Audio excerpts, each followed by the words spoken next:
Warahmatullahi wabarakatuh. Waalaikumsalam warahmatullahi wabarakatuh.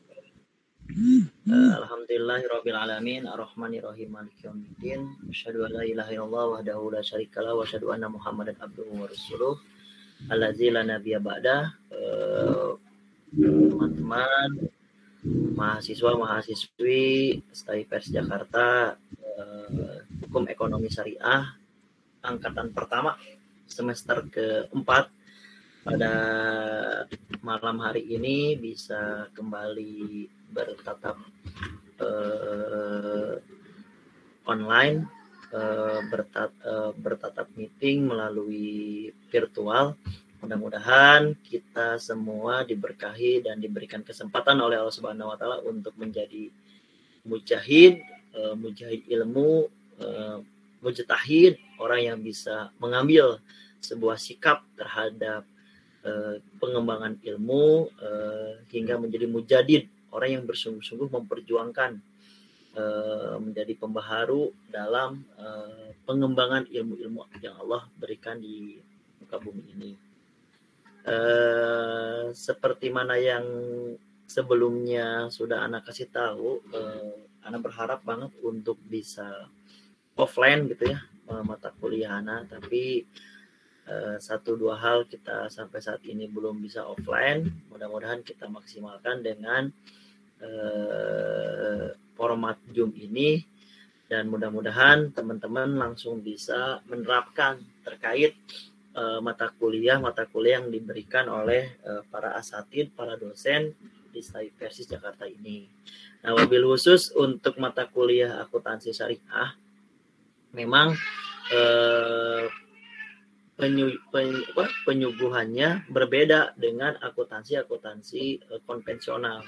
Kalau akuntansi konvensional memang langsung terjun ke lapangan, langsung bahsul masail, bahas-bahas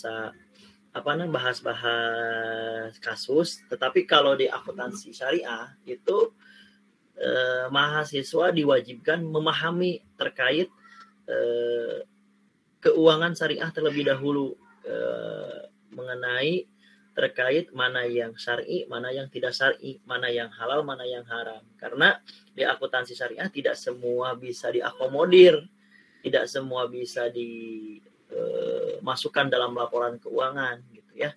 Masih banyak beberapa item yang perlu disaring gitu. Contoh misalnya transaksi ini tidak sesuai dengan syariah, ya maka tidak bisa masuk dalam jurnal, dalam ayat laporan keuangan. Kalau di konvensional bebas-bebas saja gitu ya. Yang penting mana disebut dengan penerimaan, mana disebut dengan pengeluaran, atau mana disebut dengan pendapatan, mana yang disebut dengan beban, kan gitu ya.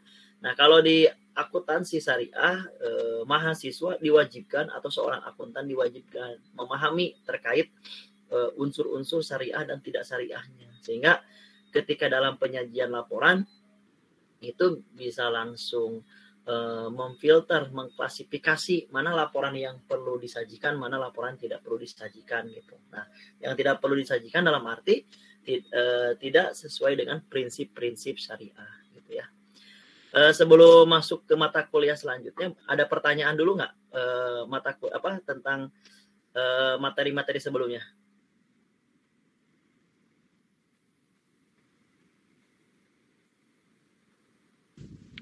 Paling Sad, untuk asuransi syariah ini, nanti kedepannya kita akan belajar praktek, Sad. Praktek mengenai asuransi akuntansi ya, Sad? Ya, mengenai akuntansi gitu. Atau hanya sebatas pemahaman syariah saja, Sad? Oh enggak, tetap akuntansi itu antum harus praktek. Nanti bagaimana cara penyajian laporan keuangan yang benar itu antum harus praktek nanti gitu. Kalau misalnya laporan-laporan keuangan nanti juga harus belajar. Makanya nanti setelah mata kuliah ini ada tugas kelompok ya. Ada tugas kelompok biar cepat nanti. Karena ini secara dasar akan Ana kasihkan terlebih dahulu dasar-dasar apa namanya tuh tentang prinsip-prinsip syariah. Nah, setelah prinsip syariah baru nanti kita akan praktek. Sebetulnya kan laporan keuangan itu gampang sebetulnya mah gitu ya. Gampang itu kenapa? Karena dasarnya kan antum sudah tahu di dalam Al-Qur'an surat Al-Baqarah ayat ke-282 itu kan. Jadi intinya jangan malas nyatet gitu. Yang kedua harus tahu nyatet itu masuk di mana, keluar di mana kan gitu ya. Contoh misalnya masuk di debit, keluar di kredit kan gitu. Ya masuk di pemasukan atau keluar di pengeluaran nah, gitu. Nanti setelah akun atau ayat-ayat pemasukan pengeluaran baru penyuguhan gitu ya.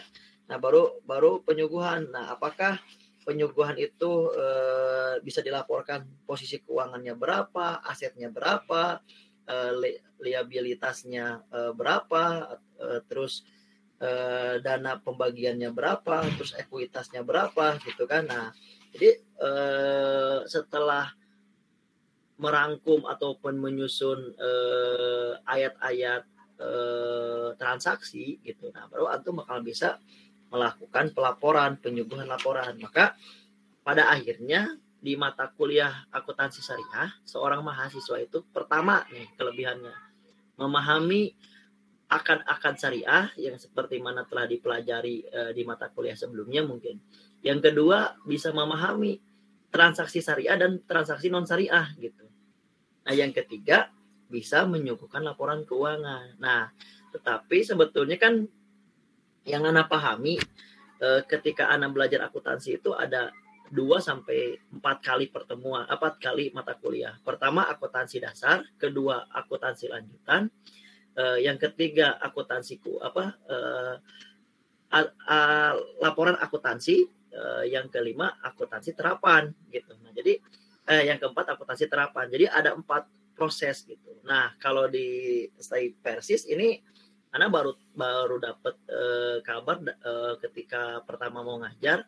Jadi anak-anak harus diberikan pemahaman terkait dasar akuntansi, pengertian akuntansi dan penyuguhan laporan gitu. Memang 4 mata kuliah harus dirangkum dalam satu mata kuliah gitu. Karena teman-teman ini bukan fokus di akuntansinya gitu, lebih fokus di hukum ekonomi syariahnya gitu. Begitu Rifki. Biasa belajar kalau. Baik. Yang lain ada pertanyaan nggak sebelum masuk nih? Kalau materi yang kedua udah dikirim belum ya? Udah ya? Belum, Sat, belum. Belum ya? Ya, belum. Kenapa nggak pada nanya ya? Harusnya. Oh, kirain biasa dapat kirain ini. Enggak. Anak kirim deh. Coba Ana mau cek dulu ada kehadirannya nggak? Ahmad Fadil Al-Hafib hadir nggak? Halo? Ahmad Fadil? Hadir, Pak. Hadir. Ya, Pak. Arwan Wabula? Ada, Ustaz. Faiz Ramadan?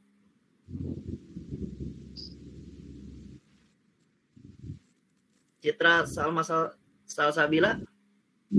Hadir, Ustaz. Anwar Maronaro?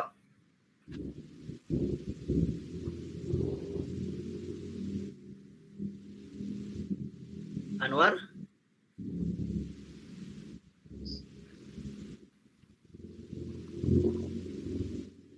Anwar Maronaro nggak ada ya? Tadi ada di chat. Tadi ada sebelum pembukaan. Ada, Sat.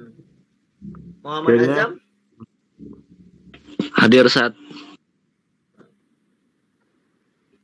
Nah, Ana sih berharap perkuliahan kalau bisa di-on-kan kameranya biar sama-sama bisa melihat juga ya silaturahmi. Soalnya ntar ketika ketemu Ana nggak tahu Rifki Firdaus yang mana kan gitu, atau Ahmad Fadil Al-Hafib itu yang mana gitu wajahnya gitu ya.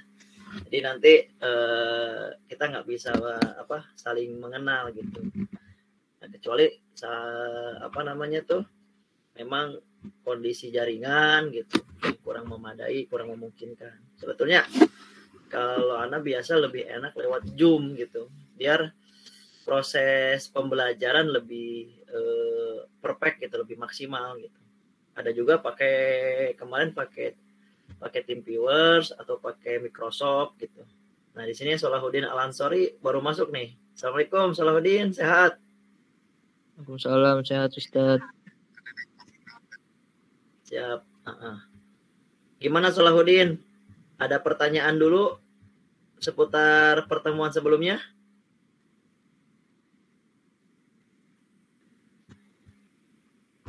Nggak ada Ustaz, insyaallah. Kalau teman-teman mau ada pertanyaan seputar akuntansi syariah, coba teman-teman diskusi di grup yang dibuat kemarin, dan nanti kalau misalnya saya ada kesempatan untuk membalas juga, menjawab juga, coba nanti saya juga akan sampaikan juga gitu ya, akan jawab juga. Harus ada saling komunikatif lah antar teman-teman itu, biar uhwahnya bisa terus dipelihara, di maintenance, dijaga lah gitu ya. Ana share ya materinya.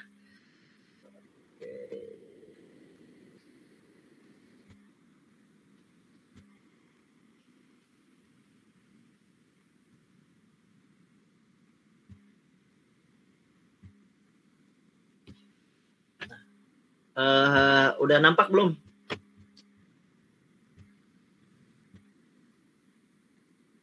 Udah hadir? Udah terlihat belum? Nampak. Siap. Kita masuk di pertemuan ketiga ya, tentang kerangka dasar penyusunan dan penyajian. Jadi kalau kemarin fokus itu ngebahas tentang sistem keuangan syariah itu seperti apa kan gitu ya. Terus sejarah dan pemikiran akuntansi syariah itu seperti apa. Kemudian sumber hukum terkait pengertian akuntansi syariah gitu, mengapa urgensi akuntansi syariah gitu ya. Nah, kalau sekarang kita lebih membahas tentang lebih spesifik lagi, lebih mengkerucut tentang kerangka dasar penyusunan dan penyajian laporan keuangan syariah kan gitu. Nah, jadi saya kemarin diskusi dengan teman-teman di pasca perbankan syariah. Harapannya di tahun 2030 hadir para akuntan syariah, karena akuntan syariah ini banyak digemari atau banyak diminati nantinya oleh perusahaan-perusahaan yang berbasis syariah. Nah, selain dari itu para jurusan HES dan ekonomi syariah nantinya diproyeksikan sebagai agent of development-nya gitu, agen pembangun paradigma literasi ekonomi syariah gitu. Nah, sekarang masih sedikit orang yang memahami terkait tata cara pengelolaan atau pelaporan akuntansi syariah. Maka tidak salah ngurus duit masjid yang dipakai akuntansi umum, ngurus zakat yang dipakai akuntansi umum, ngurus madrasah pesantren yang dilaporkan, yang dilakukan itu akuntansi umum. Itu hampir rata-rata di Indonesia mengalami kecenderungan seperti itu gitu. Nah, makanya dengan hadirnya prodi HES ini ya, prodi hukum ekonomi syariah itu prodi baru. Nah, kenapa prodi baru? Karena ini prodi gabungan gitu, Mas. Nah, harapannya dengan hadirnya orang-orang yang paham terhadap hukum, paham terhadap syariat, paham terhadap ekonomi, bisa menjadi agent of development-nya gitu ya. Nah, dalam penyajian pembahasan kali ini, sebetulnya di bab ini ada 14 poin yang perlu disampaikan.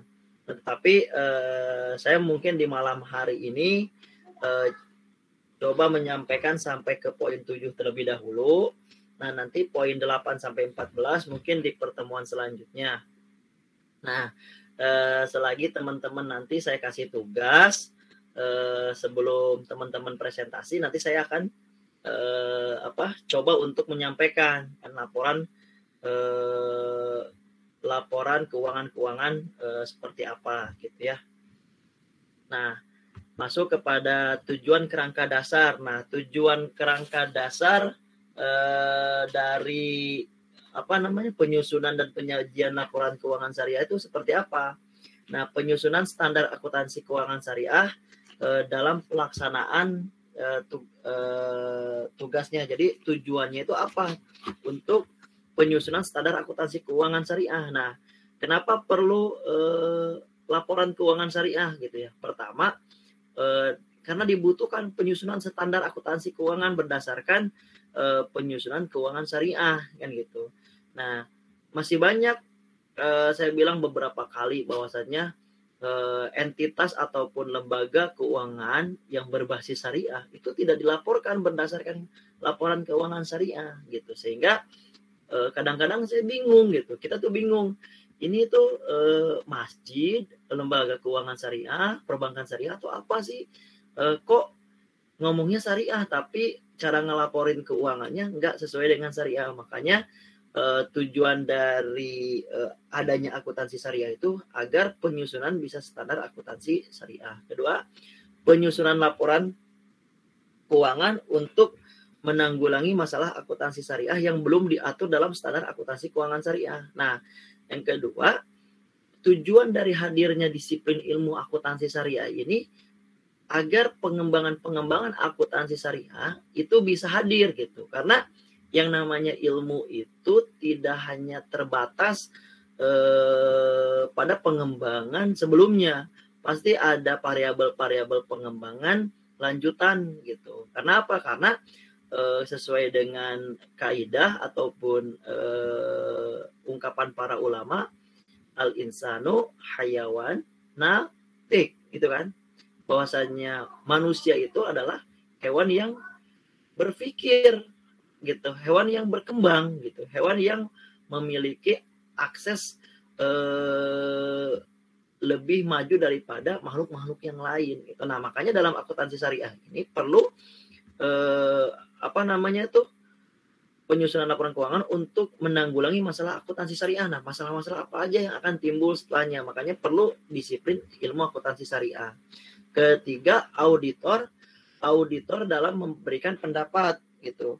Nah, dalam memberikan pendapat mengenai apakah laporan keuangan disusun sesuai dengan prinsip akuntansi syariah yang berlaku umum atau tidak gitu. Nah, nanti antum ketika menjadi seorang auditor, nah akan lihat kok kayak gini laporan keuangan. Nah, saya kan beberapa kali juga hari ini nih, kemarin baru dipanggil di pesantren XYZ lah saya sebut. Saya nggak mau sebut namanya.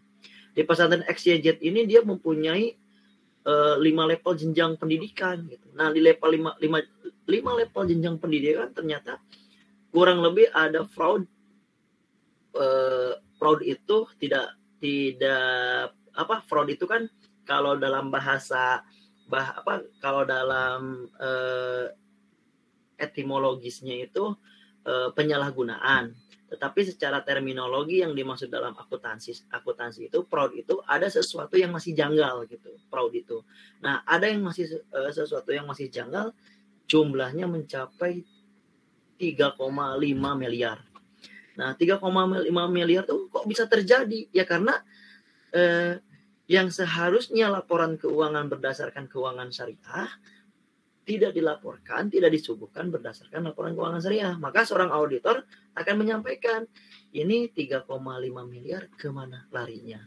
Ini kemana? Kaget langsung. Dan bisa, kalau auditornya tidak mempunyai hati lembut, berbudi pekerti, dan lain sebagainya, mungkin seorang akuntan di sebuah tempat tersebut udah gelagapan gitu. Nah, makanya perlu memahami seorang auditor tentang akuntansi yang syariah itu sudah diterapkan atau belum. Yang keempat, para pemakai laporan keuangan. Nah, ini penting.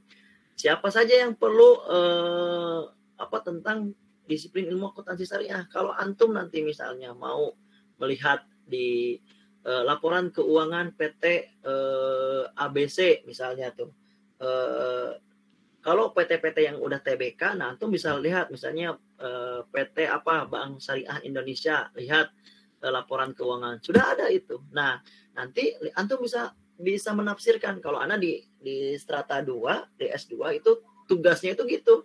Coba masuk ke perusahaan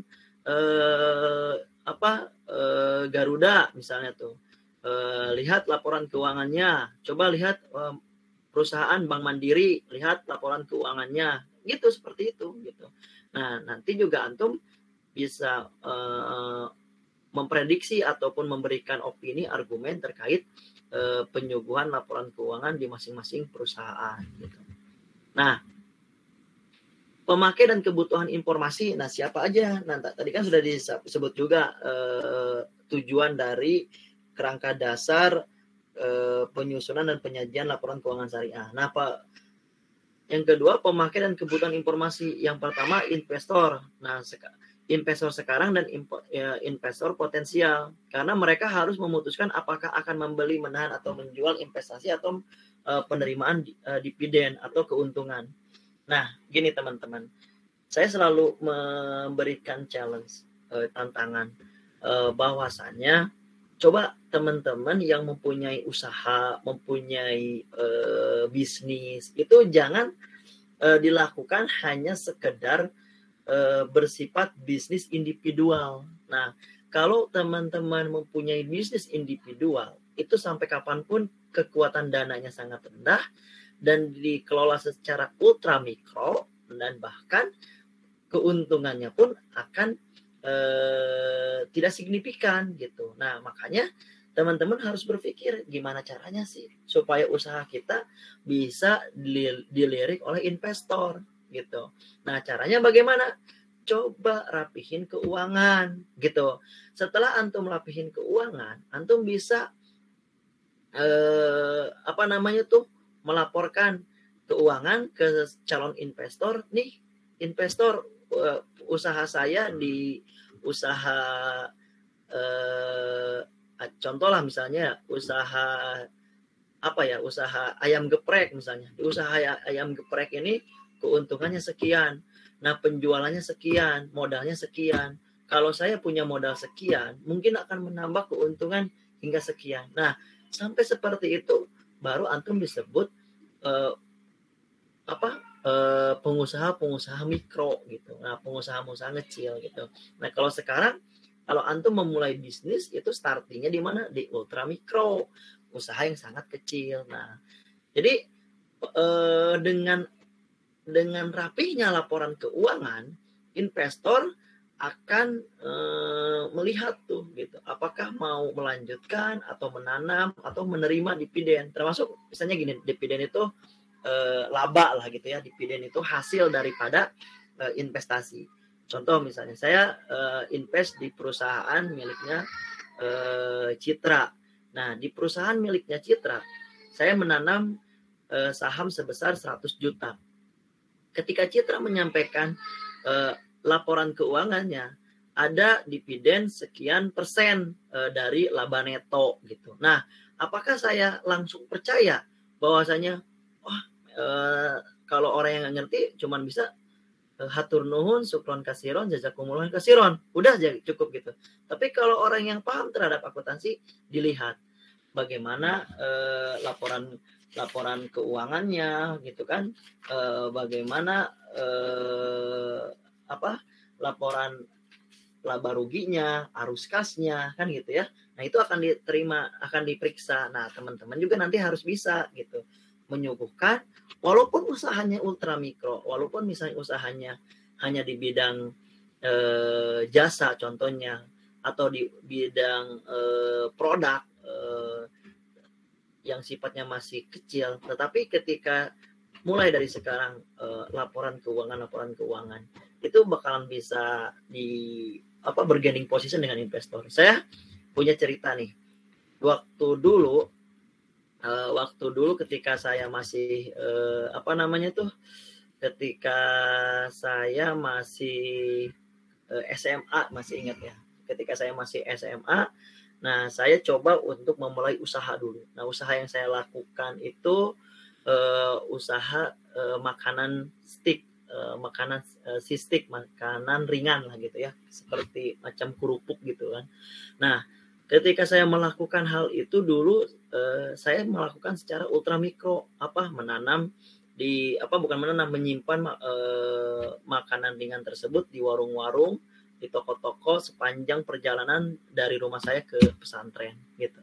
Nah, ketika perjalanan saya ingin membutuhkan modal yang besar gitu untuk melebarkan sayap, nah gitu.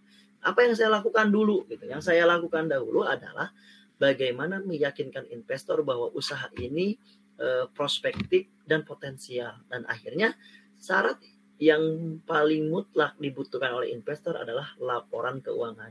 Nah, alhasil singkat cerita, dengan kepercayaan investor dulu sempat waktu harga minyak gorengnya masih murah, bahan bakunya masih murah, bisa mendapatkan 30-40% peningkatan keuntungan gitu. Nah, sama ketika saya waktu strata 1. Ketika saya strata 1 juga sama, melakukan usaha di bidang farmasi. Di bidang farmasi, walaupun hanya sifatnya direct selling, yaitu membeli dan menjual kembali gitu kan, direct selling gitu. Enggak ada produksi, hanya penjualan gitu kan. Nah, kita melakukan laporan keuangan yang konsisten, yang benar-benar, dan alhamdulillah di usia 3-4 tahun usaha berjalan, bisa membeli sebuah toko gitu kan di daerah Jakarta. Nah, itu yang kita lakukan, yaitu bagaimana bisa menyuguhkan laporan keuangan yang benar gitu ya. Nah, kemudian pemilik dana kod. Jadi kod itu kan pinjaman, pemilik dana pinjaman, untuk mengetahui apakah dana kod maksudnya ya, ini bukan kur ya, dana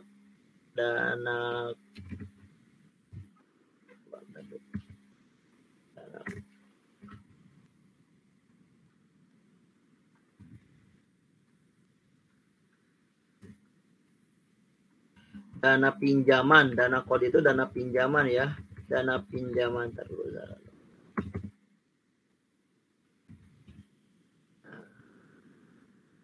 Nah, yang kedua pemilik dana kod, dana pinjaman. Nah, untuk mengetahui apakah dana kod dapat dibayar pada saat jatuh tempo atau tidak. Contoh misalnya antum nggak dapat duit dari pemodal, investor gitu ya, dapatnya dari dana kod, dana pinjaman. Nah, ini akan melihat laporan keuangan antum seperti apa gitu kan. Contoh misalnya antum pinjam ke bank syariah, pinjam ke koperasi syariah, itu bakal dilihat dari dana kod gitu kan, laporan keuangannya itu sesuai enggak gitu.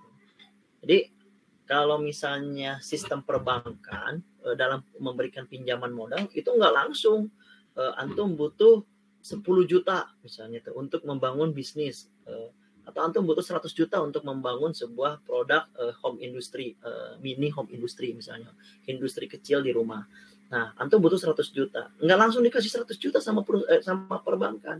Yang antum akan dapatkan minimal berapa? 30% daripada kebutuhan modal gitu. Nah, makanya yang paling maksimal dapat 30 juta.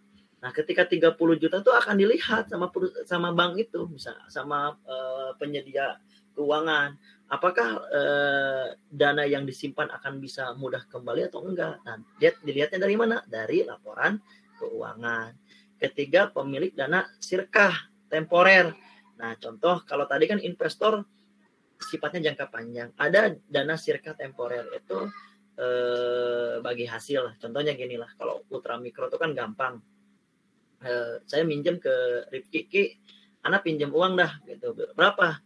5 juta deh. Buat apa? Ini buat beli produk ini nih gitu. Nah, kalau ada hasilnya dari produk ini, insya Allah akan anak kasih sirkahnya gitu. Misalnya sharing profitnya lah kalau bahasa anak sekarang kan gitu. Nah, si pemilik dana sirkah temporer ini akan lihat bener nggak nih yang melakukan usaha ini gitu. Kalau bener ya dikasih gitu ya. Kalau enggak ya boro-boro gitu. Dia mah nanti kumat lagi, udah lagi minjemnya gampang, pas balikinnya kan agak susah kan gitu. Biasanya seperti itu. Nah, Nah, terus pemilik dana titipan sama seperti tadi, pembayar dan penerima zakat, infak, sedekah. Nah, Jiswaf, Laznas maksud saya, lembaga zakat Laz itu akan melihat juga seharusnya laporan keuangan, apakah benar nggak dia mengeluarkan zakat seperti itu. Nah, dilihatnya dari mana? Ya dari laporan keuangan gitu. Makanya kalau di konvensional tuh nggak ngaruh Laz itu gitu, mau dimasukin kayak kau kagak terserah gitu. Kalau di Islam pasti Laz itu akan mengawasi atau melihat laporan. Terus pengawas syariah. Nah, setiap entitas keuangan syariah pasti ada DPS, Dewan Pengawas Syariah, untuk memberikan opini syariah. Nah, si pengawas syariah DPS ini akan melihat sesuai nggak nih laporan keuangan syariahnya gitu. Jadi nggak ujuk-ujuk bikin laporan keuangan, udah sesuai katanya kan gitu. Nggak, pengawas syariah bisa menilai gitu apakah kepatuhan terhadap syariahnya sesuai atau enggak. Nah, ini ini informasi baiknya, bahwasannya ke depannya yang disebut dengan DPS mereka yang kuliah di jurusan ekonomi syariah dan hukum ekonomi syariah serta jurusan syariah. Nah, wabil khusus yang DPS di bidang keuangan harus ada irisan di ekonomi atau perbankan syariah. Nah, makanya Ana ngambil perbankan syariah S2-nya waktu itu.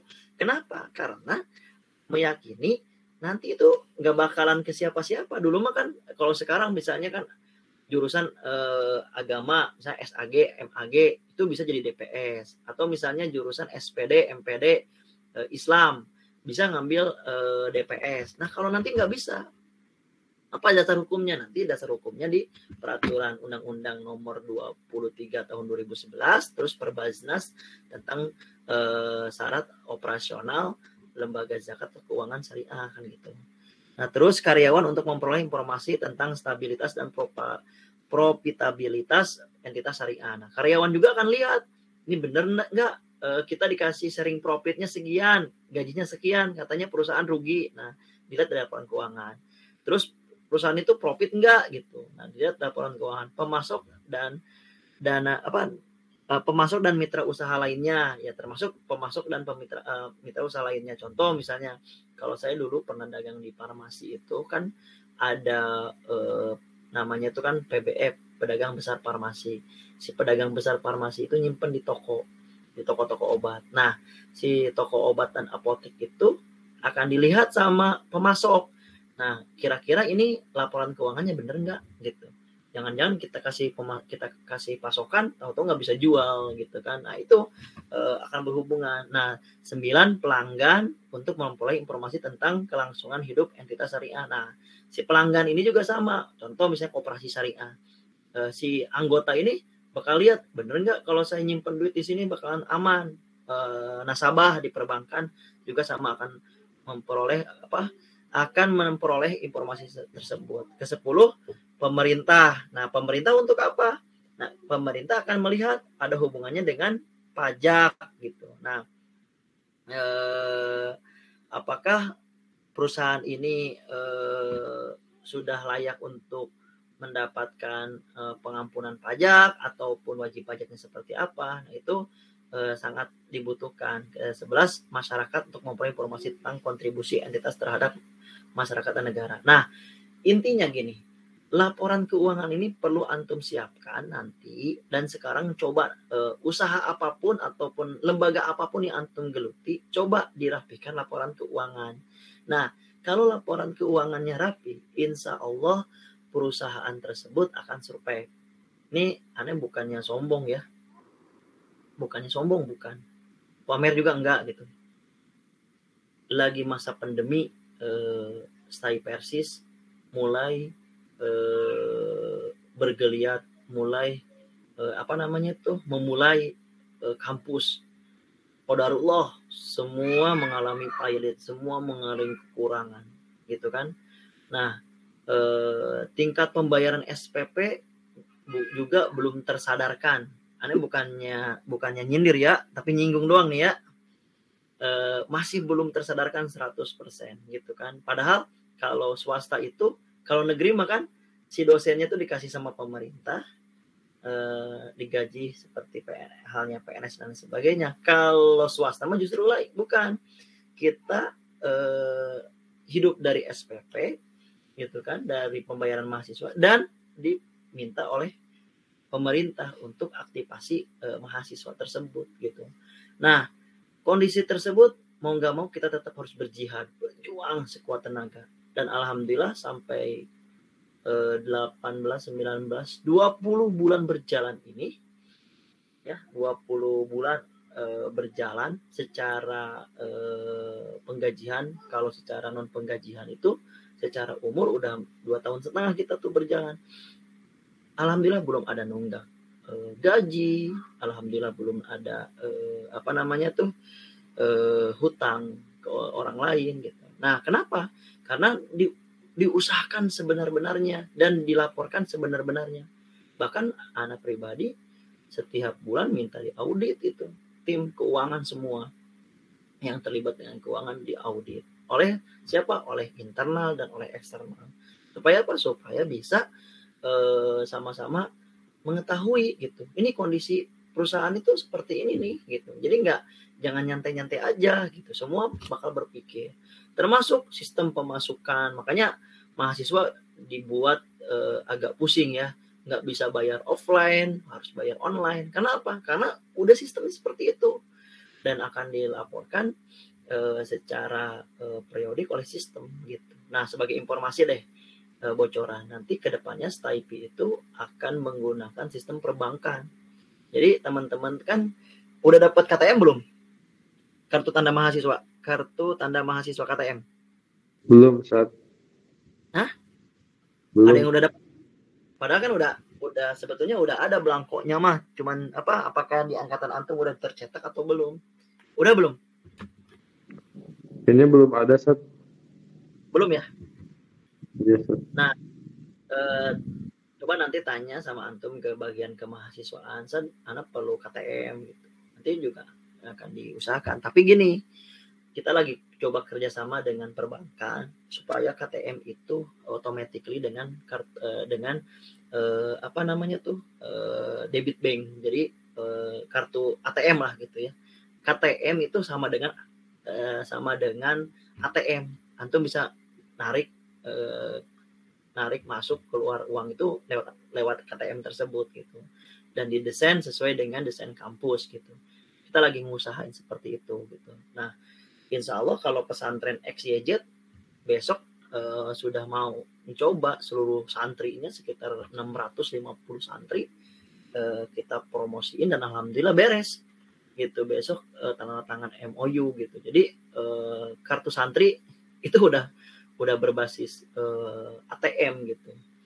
Dan ini jadi peluang juga buat teman-teman biar melek nyimpen duit itu enggak di cash gitu kan, harus berbasis perbankan gitu. Kalau kata teman-teman yang ada di Palembang, Ustaz, apaan tempat saya jauh katanya ATM kata gitu. Nah, sekarang kan udah gampang lewat mobile banking, ngambil uangnya juga gampang gitu. Nah, itu balik lagi ke sini di laporan keuangan. Nah, pemakaian dan kebutuhan informasi laporan keuangan tersebut. Ada pertanyaan dulu nggak? Silakan kalau ada pertanyaan.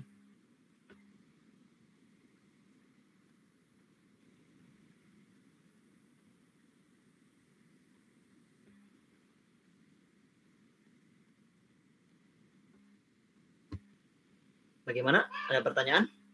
Belum? Saya lanjut ya. Lanjut saja, Ustaz. Belum ada. Nah, ini paradigmanya ya. Ini paradigma transaksi syariah. Nah, transaksi syariah didasarkan pada paradigma dasar bahwa alam semesta diciptakan oleh Tuhan sebagai amanah kepercayaan ilahi dan sarana kebahagiaan hidup bagi seluruh umat manusia untuk mencapai kesejahteraan hakiki secara material dan spiritual, atau disebutnya juga al-falah gitu kan. Jadi Islam itu saya bilangkan gini, kalau misalnya antum hidup sesuai dengan syariah, sesuai dengan prinsip Islam, yang antum harus lakukan itu harta bukan menjadi tujuan. harta bukan menjadi komoditi, tapi harta itu sebagai sarana gitu. Nah, ketika harta dijadikan sarana, dijadikan tools, dijadikan instrumen, hanya alat untuk apa? Mencapai tujuan. Tujuannya apa? Al-falah. Al-falah itu kan kebahagiaan di dunia dan kebahagiaan di akhirat gitu. Jadi kan antum kan nggak doa Robbana atina fid dunya sana. Nah, kalau orang Yahudi kalau orang Islam kan Robbana atina fid dunya hasanah wa fil akhirati hasanah wa qina azabannar. Kalau orang ahlul kitab ngedoanya seperti apa, tahu nggak? Robbana atina fid dunya hasanah. Kemudian wala fil akhirati hasanah. Nah, kalau orang Yahudi nggak pakai wa fil akhirati hasanah. Kalau orang Yahudi Robbana atina fid dunya hasanah wa fil akhirati min khalaq. Kan gitu ya. Bisa dibuka di surat Al-Baqarah ke 200 ya. Ya, ya. Coba dibuka. Nah, jadi wa fil akhirati min khalaq. Nah, kenapa? Karena orang Yahudi itu profit oriented gitu. Jadi kalau kata orang-orang ekonomi syariah itu, orang Yahudi, orang Nasrani itu profit oriented. Makanya siang malam yang dikejar duit aja. Duit siang malam. Nah, karena profit oriented. Nah, kalau orang Islam, harta itu menjadi sarana, hanya menjadi tools, menjadi perantara untuk apa?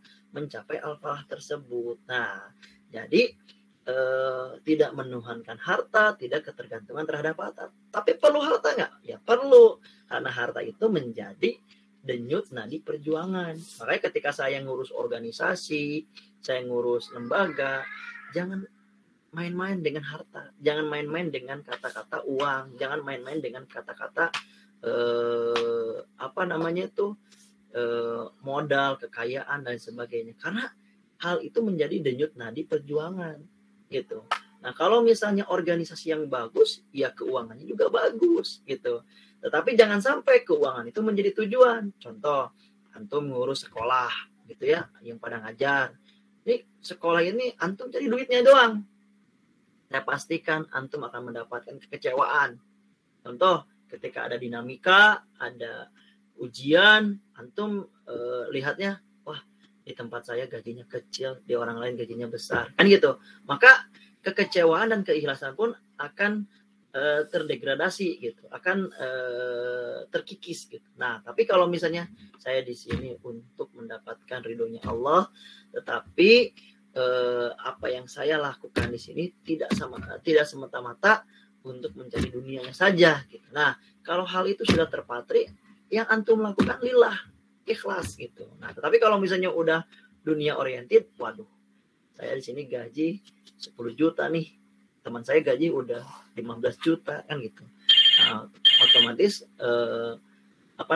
keikhlasan akan terdegradasi, akan tereliminasi gitu. Nah, maka kalau orang Islam akan menjadikan harta itu sebuah sarana doang, perantara gitu.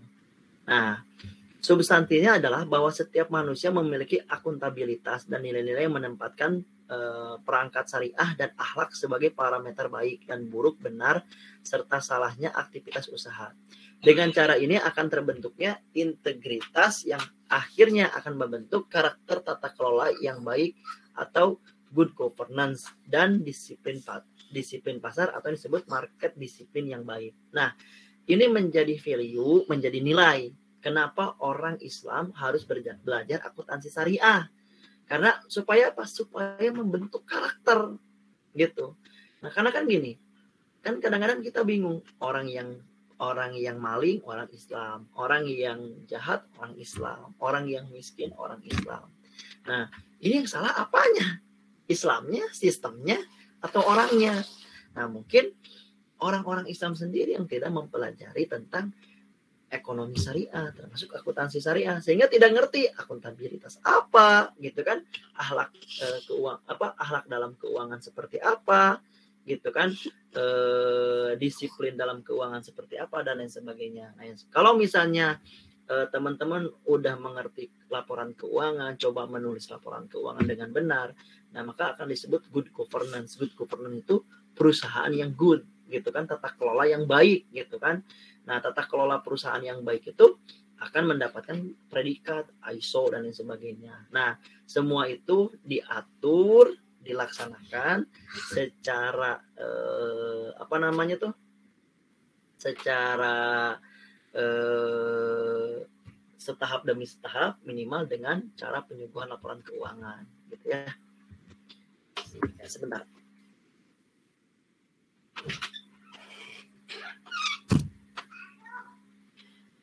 Kemudian ada pertanyaan?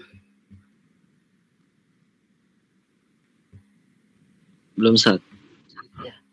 Kemudian asas transaksi syariah. Nah, ini asas transaksi syariah dalam tujuan akuntansi syariah ini, dalam tujuan laporan itu harus berbasis pertama ukhuwah, persaudaraan, kedua keadilan, ketiga kemaslahatan, keempat keseimbangan, kelima universalisme atau universal gitu. Nah, yang pertama itu persaudaraan. Nah, persaudaraan itu apa? Ukhuwah gitu ya. Nah, kalau di Islam itu harus banyak mengedepankan ukhuwahnya. Makanya ketika antum menjadi seorang akuntan, coba berparas baik, berakhlak baik gitu ya. Karena apa? Karena anggap yang antum melakukan itu bukan hanya dicatat untuk manusia saja, tetapi untuk Khalik juga, untuk pencipta juga. Nah, kemudian dalam pencatatan coba antum memberikan asas-asas persaudaraan gitu ya. Tapi sesuai dengan dalil ta'awanu 'alal birri wa taqwa kan gitu, wala ta'awanu 'alal ismi wal udwan. Nah, jadi Allah berfirman dalam surat Al-Maidah, tolong menolonglah kalian dalam kebaikan, tetapi jangan tolong menolong dalam kejahatan gitu kan, dan dosa. Nah, artinya apa? Persaudaraan di sini, ta'awun di sini adalah persaudaraan yang menunjukkan ke dalam kebaikan. Nah, kalau misalnya kong kali kong, jangan ditulis transaksi ini mah, gitu. Itu bukan persaudaraan yang baik, itu persaudaraan yang jahat dan dosa. Kedua, keadilan. Nah, transaksi syariah ini lihat keadilannya, riba, kezoliman, mengandung unsur judi enggak, mengandung unsur ketidakjelasan enggak, mengandung unsur haram enggak. Ketiga, kemaslahatan. Nah, ini maqasid syariah. Nah, kira-kira transaksi ini tujuan syariahnya ada enggak? Maqasid syariahnya ada enggak? Udah belajar maqasid syariah belum? Sudah. Udah ya. Next aja ya berarti ya. Kemudian 4, keseimbangan, tawazun. Jadi keseimbangan harus diperlihatkan juga. Keempat, rahmatan lil alamin. Nah, bahwasanya transaksi syariah ini harus benar-benar rahmat lil alamin. Gitu kan, di zaman waktu makan, di mana saja waktunya dan tempatnya di mana saja itu bisa diterima gitu.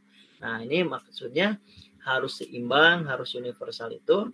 Jangan sampai laporan keuangan hanya bersifat individualistik gitu, atau bersifat internal saja, tetapi tidak bisa dibaca secara eksternal. Maka instrumen-instrumen keuangan syariah itu kan di dalam Al-Quran harus dapat saksi gitu. Nah, saksi ini siapa saja ya, baik auditor internal maupun auditor eksternal gitu. Nah, kemudian karakteristik transaksi syariah itu tidak mengandung riba. Pertama, tidak boleh mengandung riba, tadi sudah dijelaskan. Nah, kezoliman sama, jangan ada unsur zolim dalam transaksinya. Contoh misalnya sudah tahu misalnya pengeluarannya 1 juta karena antum tidak suka dengan orang yang melakukan penghabis anggaran atau pengguna anggaran, akhirnya antum tulis misalnya 1.500.000 gitu kan, 1 juta berapa, padahal yang dikeluarkan hanya 1 juta. Atau misalnya antum melakukan transaksi, sebetulnya transaksinya cuma 10 juta gitu, tapi ketika antum laporkan buat aja 15 juta. Nah, hati-hati nih dengan kata markup gitu ya, memarkup, menambah, itu termasuk zalim juga. Ketiga, jangan sampai transaksi ini mengandung maisir atau judi. Nah, jadi judi maisir ini memang sangat sangat jarang dilakukan oleh entitas keuangan syariah secara zahir. Tetapi secara syir ataupun secara tidak sadar itu sering. Contoh apa?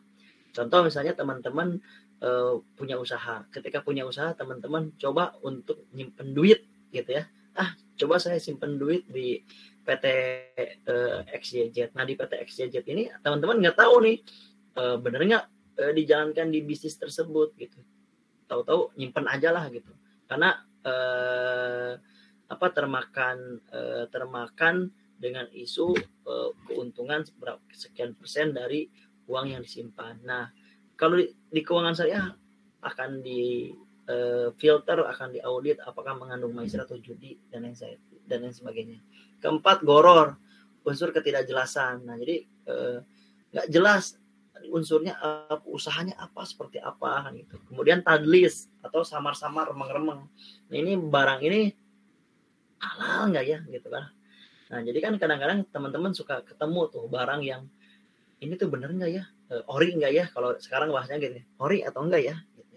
Atau misalnya teman-teman suka ngomong ini ori gitu, padahal dalamnya nggak ori gitu ya. Jadi hati-hati gitu ya, disebut dengan tadlis. Karena haram sudah jelas, barang-barang yang haram untuk dijual belikan gitu. Makanya kemarin waktu lagi pandemi, saya punya ide gagasan usaha dan dilakukan sama teman-teman marbot di beberapa tempat. Salah satunya di Cipayung. Di Al-Ittihad itu waktu dulu bikin warung masjid di Taipei itu. Nah, si masjid itu marbotnya tahun 2020 pas pandemi itu mengalami kesulitan. Akhirnya saya dengan Ustadz AI itu bilang, "Ustadz, bikin aja potong ayam imam masjid." Kenapa potong ayam imam masjid? Karena orang itu masih banyak yang berharap memakan ayam dari potongan yang benar gitu kan. Antum yakin makan chicken di luar disebutkan bismillah atau tidak? Kan masih subhat kan, masih remang-remang masih tadi ya. Gitu. Nah, makanya masih samar lah. Nah, makanya itu menjadi peluang usaha. Dan kemudian saya kembangkan di masjid MRKR dulu itu, di Masjid Raya Kebayoran Residen Bintaro sektor 7. Nah, masjid tersebut ada dana sekitar 70 juta, ketua DKM sharing dengan saya bilang, Pak, kita bikin usaha ayam geprek berbasis imam masjid. Dan alhamdulillah ayam geprek yang dibangun sama para mustahik ini bisa berkembang, dan itu luar biasa hasilnya. Hari ini bisa mempunyai seperti chicken mini lah, tempat jual ayam goreng yang kecil di setiap pojokan. Itu luar biasa gitu. Nah, ini menjadi banyak peluang juga gitu. Yang ketujuh, tidak mengandung unsur nilai waktu dan nilai uang. Nah, ini nih, hati-hati nih. Saya kasih tahu ya teman-teman. Teman-teman suka bikin giveaway nggak?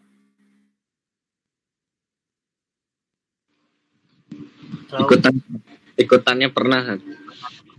Ikutannya pernah. Contoh gini giveaway itu. Ada giveaway yang sahih, ada giveaway yang batil ya. Saya bilang gini, hati-hati teman-teman. Ketika misalnya teman-teman mau belanja produk ini sampai jam 12 malam gitu ya. Harganya normalnya 10 juta, saya potong jadi 5 juta gitu ya. Nah, teman-teman langsung cari barang tersebut gitu kan.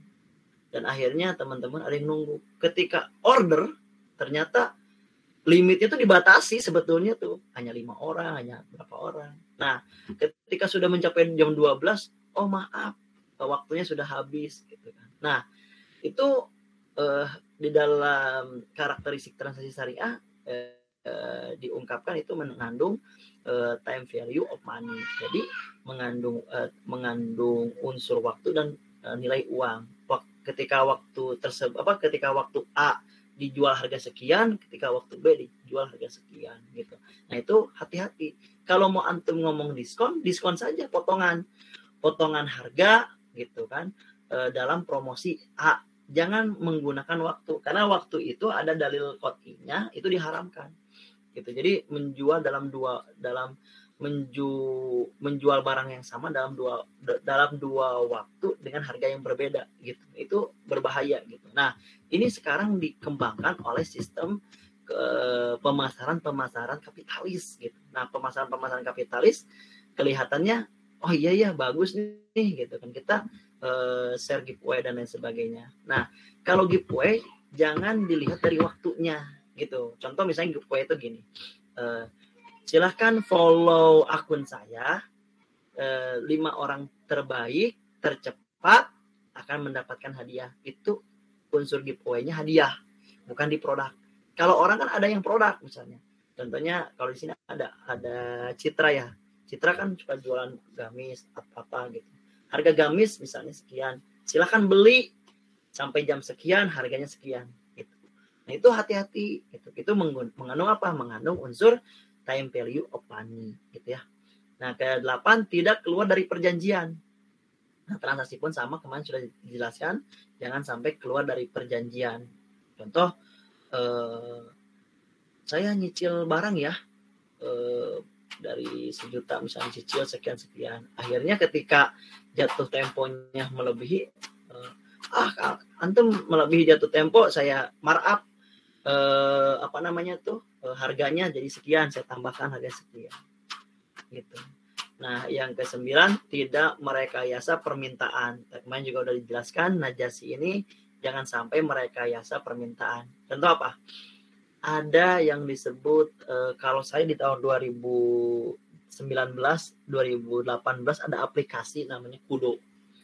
Jadi kalau nggak salah aplikasi Kudo ini kirim mystery box sebanyak-banyaknya, dan ketika mystery box ini dikirim kita mendapatkan bintang itu bisa dikonversi menjadi nilai koin rupiah. Nah pada saat itu beberapa aplikasi, saya sebut salah satunya Kudo aja lah gitu ya, itu melakukan transaksi dan sebagainya, dan banyak orang yang memakan kegiatan-kegiatan tersebut gitu. Dan pada akhirnya apa? Akhirnya banyak yang untung, banyak yang dirugikan kan gitu ya. Nah sekarang juga sama nih, mystery box di beberapa aplikasi online shop itu banyak gitu kan. Mystery box-nya hadiahnya iPhone gitu kan, harganya 15.000, datangnya apa kan gitu. Nah itu yang menjadi kekhawatiran terjadinya transaksi syariah yang tidak diharapkan. Kemudian tidak menyogok riswah, sama dalam pelaporan keuangan pun jangan sampai ada riswah, jangan sampai ada sogok menyogok lah gitu. Nah ini harus diperhatikan juga. Nah kemudian tujuan laporan keuangan ini saya capture aja, snapping di buku laporan akuntansi syariah di Indonesia. Jadi kata Sri Nurhayati Wasilah, beliau menyampaikan bahwasanya tujuan laporan keuangan ini meningkatkan kepatuhan. Jadi seberapa besar sih masyarakat Indonesia itu patuh, masyarakat Muslim itu patuh terhadap laporan keuangan. Karena pentingnya laporan keuangan ini akan dihisab di yaumul akhir gitu ya, akan menjadi pertanggungjawaban. Memang betul ada hadis mengatakan seperti ini. Rasulullah bersabda, 10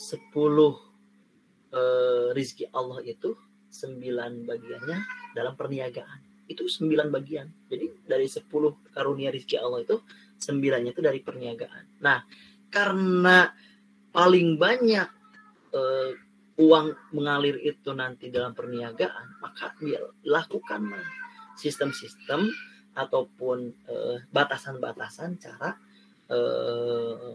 penjagaan terhadap kegiatan transaksi keuangan syariah tersebut gitu.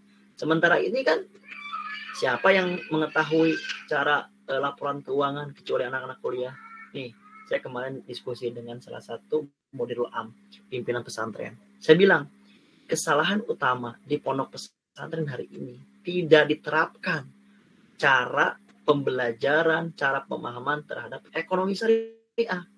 Gitu. Di sini ada yang dari pesantren nggak? Coba siapa? Adil, Anwar Gontor.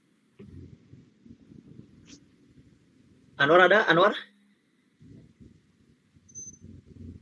halo? Anwar. Atau ada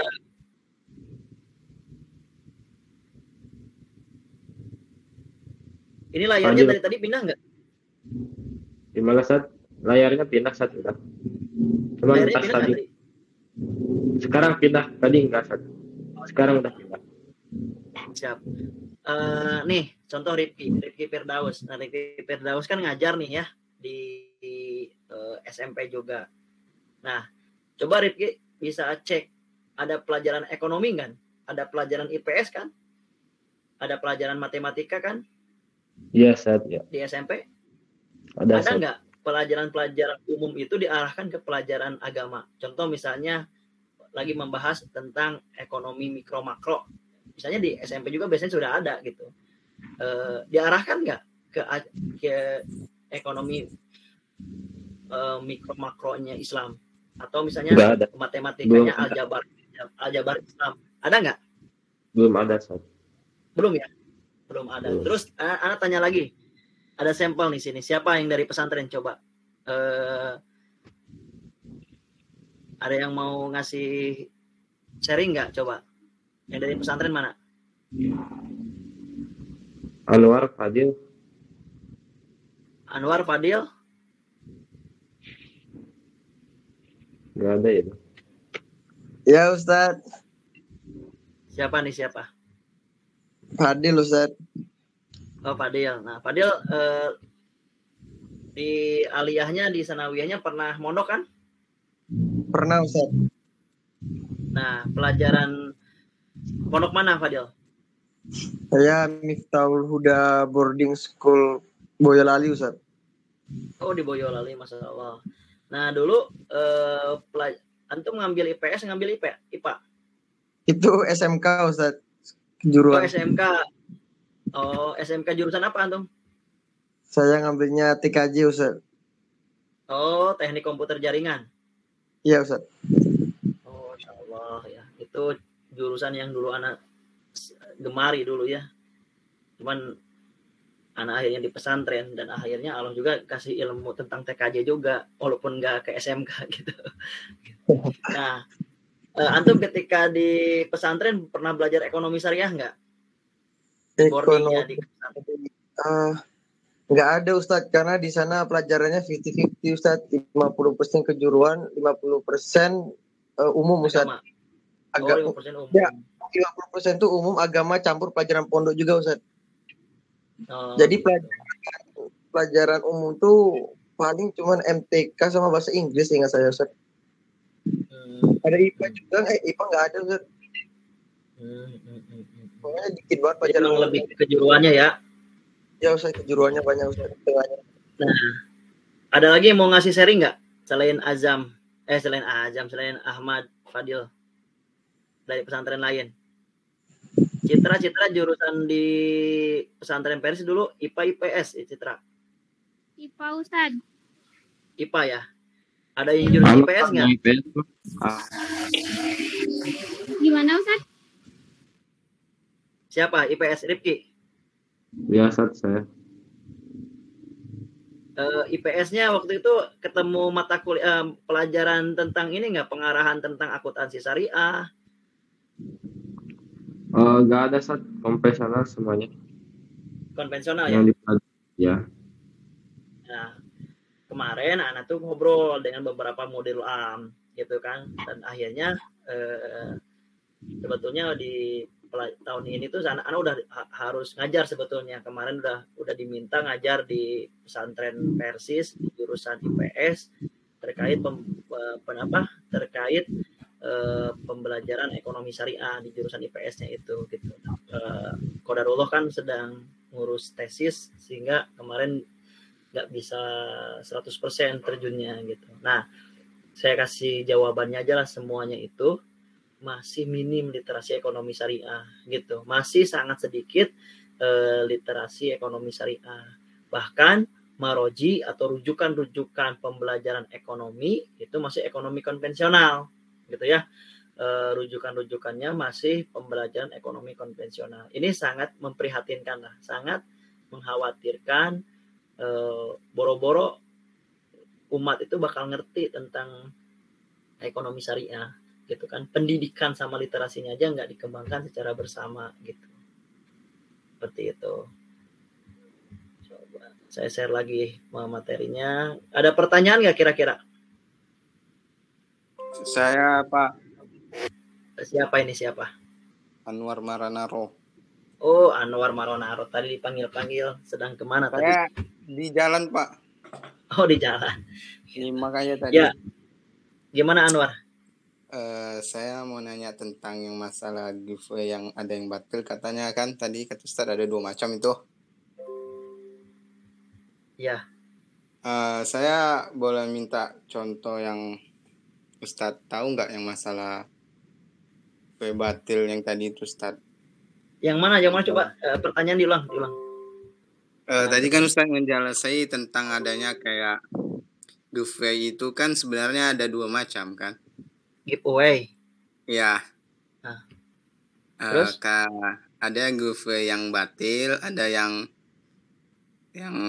halal gitu kan Ustadz ya, yang nggak menyalahkan aturan agama misalnya. Jadi saya pengen minta contoh yang halal. Ya, bukan yang batil tadi, yang nyatanya gitu Ustadz. Ya. Ada nggak Ustadz ketemu gitu? Jadi giveaway itu atau giveaway itu kan sebetulnya gini, satu transaksi lotre model baru. Jadi transaksi ataupun cara marketing yang dilakukan hari ini itu lebih ke orang menyerbu harga, benar nggak? Orang menyerbu harga. Pada akhirnya kalau yang halal itu kan tadi misalnya contoh kita mau menaikkan akun Instagram kita, YouTube kita, gitu kan, Twitter dan lain sebagainya. Contoh kita melakukan promosi dengan memberikan hadiah. Nah, hadiah tersebut disebutnya tuh giveaway, gitu kan. Nah, itu halal dilakukan karena itu nanti akhirnya akadnya adalah hadiah, gitu ya, pemberian hadiah. Nah, sementara yang batil itu seperti apa? Nah, di batil itu tadi mengandung unsur apa katanya? Tadi mengandung unsur di sini apa? Time value. Nah, time value of money gitu ya. Jadi dia mengandung unsur nilai waktu dan nilai uang. Contoh gini, ketika misalnya antum promosi hari ini nih, misalnya jam 21.15 sampai jam 0.00. Siapa aja yang memfollow akun saya gitu kan, yang men-share informasi saya, nge-add informasi saya akan kasih harga potongan 50% dari harga normal barang ini. Gitu ya. Orang kan udah disuruh untuk kerjain apa gitu. Hanya dikasih limit sampai jam 12. Ketika sudah jam 12, wah saya nggak keburu nih, ya harga normal lagi. Nah, itu mengandung unsur waktu dan nilai uang gitu kan. Jadi ada nilai waktu dan nilai uang. Nah, makanya di dalam Islam tuh kita harus hati-hati, jangan seperti itu gitu untuk melakukan penjualan dalam produk yang sama di waktu yang berbeda memiliki harga yang berbeda gitu. Paham nggak? Contohnya seperti itu gitu. Jadi jangan sampai antum lebih dari jam 12, nah harganya baru normal lagi gitu. Seperti itu. Nah, padahal sebetulnya harga itu harga normal gitu. Atau misalnya kalau misalnya orang lain nggak melakukan promote dan sebagainya, harganya harga normal. Makanya hindari transaksi yang mengandung unsur nilai dan unsur waktu atau time value of money. Nah, kalau mau dengan cara apa? Kalau mau dengan cara hadiah gitu. Kayak hadiah seperti apa? Oke, antum yang memfollow, meng-add, men-share produk ini, coba screenshot, kasih ke saya misalnya tuh, tercepat kelima terbaik bisa mendapatkan hadiah. Nah, itu akadnya hadiah. Ngerti nggak? Paham nggak? Paham, Pak. Ustadz, tapi gitu. Gimana kalau misalkan kita jualan gamis nih Ustadz? Misalkan gamisnya tuh promo 3 hari. Nah, kalau misalkan lebih dari 3 hari, hari keempatnya udah harga normal, itu sama Ustadz? Sama. Jadi ketika ketika gini kan itu nanti kasusnya tuh antum sebagai reseller ya, ada yang sebagai reseller, ada yang sebagai seller. Kalau seller itu kan penjual dari produk utama misalnya kan. Kalau reseller itu kan kembali seller menjual penjual. Jadi menjadi penjual kembali. Nah, ketika menjadi seller antum memberikan promo, ya itu nggak apa-apa gitu ya. Ketika jadi seller ya. Tapi ketika menjadi reseller, ya itu yang terkadang harus antum ketahui gitu. Yang harus antum ketahui itu apakah barang ini benar-benar bisa sesuai harga enggak gitu. Misalnya bisa promonya dapat enggak. Jangan sampai orang lain udah beli ke antum tahu-tahu harganya berbeda gitu. Harganya melebihi jatuh tempo gitu. Melebihi jatuh promonya gitu. Itu berbahaya gitu. Makanya ketika memberikan penawaran, kita sebagai reseller juga harus hati-hati dan harus kita pastikan kemana? Pastikan kepada produsen atau distributor yang memiliki barang bahwasanya Min atau K atau siapa misalnya, ini barang bener nggak sampai 3 hari harga sekian gitu ya. Nah, dikasih tahu informasinya seperti apa dan dikasih tahu kembali kepada penjual nanti gitu kan, pembeli nantinya gitu. Nah, ketika antum berhubungan dengan pembeli juga harus dijelaskan ini harganya sekian, ini saya hanya delivery-nya saja, hanya delivery itu hanya mediator atau misalnya hanya fasilitator atau misalnya reseller lah sebut ini, hanya resellernya saja gitu. Jadi harga di sananya normalnya sekian, tetapi sedang dikasih promo oleh perusahaan gitu. Nah, yang nggak boleh itu dikasih unsur kalau misalnya lebih dari waktu promo, orang ngejar-ngejar promo gitu, ujuk-ujuk harganya normal gitu. Nah, itu yang menjadi kejanggalan gitu, atau misalnya kebatilan. Nah, ini jujur lah gini, ketika ekonomi syariah ini gampang diterapkan. Cara menerapkannya gimana? Antum ketika menjadi seorang penjual harus di posisi sebagai pembeli. Nah, ketika menjadi seorang penjual, antum berposisi sebagai pembeli. Hati antum itu yang kanan mah benar menggebu-gebu untuk menjual. Tapi sebelah kiri antum harus menjadi pembeli. Kenapa? Karena ketika menjual, si pembeli ini merasa nyaman nggak belanja ke saya, gitu ya. Merasa untung nggak belanja ke saya, merasa berkah nikmat nggak belanja ke saya, gitu.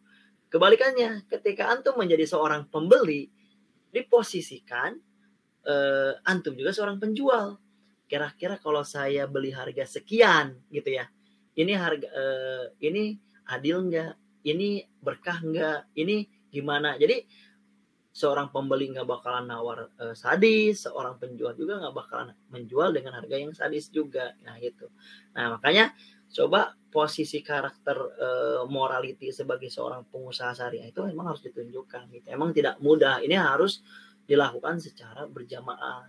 Nah terkait tadi kembali lagi terhadap promo, apakah promo nanti akan disebut dengan transaksi yang mengandung time value of money? Sebetulnya sangat-sangat mengandung gitu, sangat-sangat mengandung, hanya harus dikemas dalam bentuk apa ya, dalam bentuk hadiah gitu. Contoh misalnya gitu, saya menghadiahkan harga ini, harga menarik gitu, harga beda dengan harga sebelumnya gitu. Nah dengan dengan menghadiahkan harga ini, nah nanti akadnya seperti apa ya, akadnya ada akad hadiah atau akad yang berbeda dengan produk semacamnya gitu. Yang jangan sampai terjadi itu misalnya antum jualan contoh pagi-pagi harganya sekian ya, nanti siang harganya sekian, nanti malam harganya sekian. Nah ini bisa dilihat dalam kasus-kasus penjualan tiket. Nah antum misalnya mau beli tiket nih, tiket kereta api yang paling mungkin sering dilihat.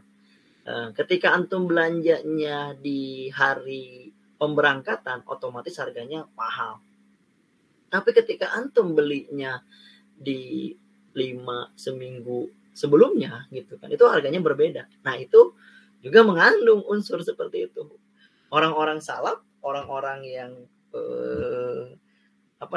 yang memegang teguh terhadap Quran Sunnah gitu ya, itu sangat-sangat berhati-hati dengan transaksi-transaksi seperti itu gitu. Karena apa? Mengandung unsur time value of money.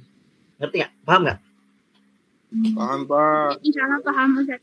Ustaz, kalau misalkan ini apa jual mukena kan bisa bayar 2 kali. Kalau misalkan bayarnya 1 kali harganya 165. Kalau misalkan bayar 2 kali harganya 185. Itu sama nggak Ustaz? Beda. Itu nanti akadnya ke kredit ya. Itu akadnya ke pembiayaan angsuran kredit. Karena gini, nanti kalau biaya tunai itu harganya tunai. Kalau akad kredit berarti kan ada sesuatu nanti itu bisa antum praktek di koperasinya Ustadz Agah. Ustadz Agah itu punya koperasi sama punya jual beli produk juga. Ketika misalnya menjual 1 unit komputer itu harganya 5 juta secara cash. Tetapi ketika secara secara cicil angsuran, nah maka harganya bisa menjadi 8 juta. Apakah selisih 3 juta itu menjadi riba? Gitu kan? Nah, itu enggak jadi riba. Itu menjadi apa? Menjadi akad kredit syariah. Nah, akad kredit syariah itu seperti apa? Nah, contoh gini, secara logika biar mudah dimengerti ya, mudah dipahami. Dalam syariat itu ada yang disebut dengan murabahah ya, ada disebut dengan pembiayaan.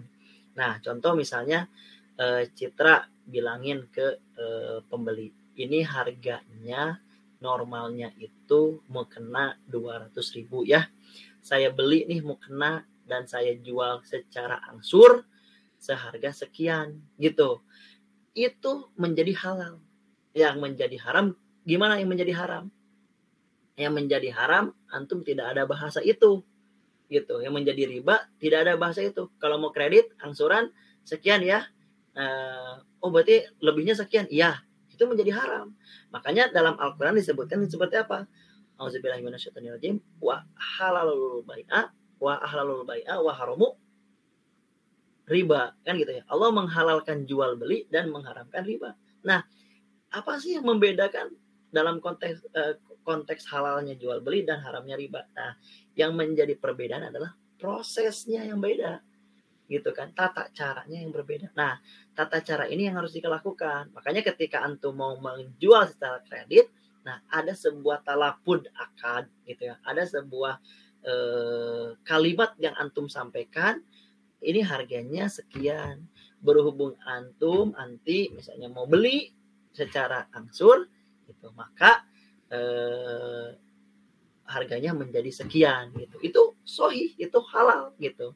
Kenapa? Karena ada proses yang harus antum lalui nanti gitu. Itu menjual secara kredit lah, menjual secara angsur gitu. Bagaimana? Ada tanggapan dari yang lain nggak? Silakan.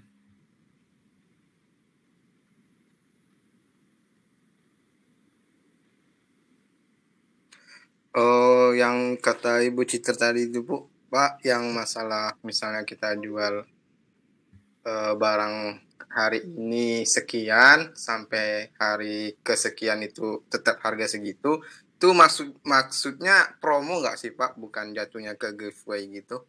Iya, kan makanya gini. Itu nggak apa-apa nggak sih Pak? Apa gimana? Gini, mau dijadiin halal intinya gitu ya? Iya, itu sebenarnya gimana caranya mau dijadiin halal gitu? Benar nggak? Bukan Pak, bukan. Maksudnya maksud Ibu Citra nanya tadi itu bukannya kayaknya sih itu promo nggak sih? Iya, promo nggak? Ya itu tetap promo. Cuman konteksnya di dalam akad syariah itu sahih ataupun batil kan gitu ya? Iya. Gitu. Ya, jadi kalau syariah itu, kalau ekonomi syariah itu, kalau transaksi syariah itu, yang penting ngomong, yang penting jelas akadnya, gitu. Paham nggak? Jadi mau pakai nomenklatur bahasa umum itu nggak jadi masalah. Yang terpenting akadnya. Nah gitu. Makanya di dalam kaidah usul fikih, usul fikih itu dinyatakan al aslu fil muamalah al haram. Al aslu fil muamalah al ibahah. Asal dari semua muamalah adalah boleh. Illa yadullah ala tahrim. Kecuali kalau ada dalil yang menunjukkan haram. Gitu. Nah, itu yang menjadi perbedaan antara syariah dengan batil. Gitu. Nah, makanya di dalam kaidah usul fikih itu dinyatakan al aslu fil muamalah al ibahah. Al aslu fil muamalah al ibahah. Asal dari semua muamalah adalah boleh illa dalilu ala khilafi, kecuali ada yang menunjukkan sebuah dalil atas penyanggahannya, atas pelarangannya, gitu kan? Ketika ada sebuah dalil yang menunjukkan keharamannya, baru disebut haram, kan gitu. Jadi muamalah itu boleh, gitu. Antum mau melakukan seperti apa, tapi apa? Coba lihat struktur syariahnya seperti apa, kan gitu ya. Ini dilihat dari, kan udah anak kasih materi sampai 3 pertemuan itu supaya apa? Supaya antum tahu screeningnya, gitu. Cari saringannya. Jadi ini transaksi ini boleh enggak gitu. Jadi sebelum nanti ngomongin entrepreneurship, keuangan, pencatatan, itu screeningnya dulu harus dipahami gitu. Jadi kalau screeningnya udah dipahami, nanti bisa mengambil informasi nih. Oh iya, transaksi ini giveaway, ini promo misalnya, ini promo. Tapi promo yang dihalalkan dalam Islam supaya enggak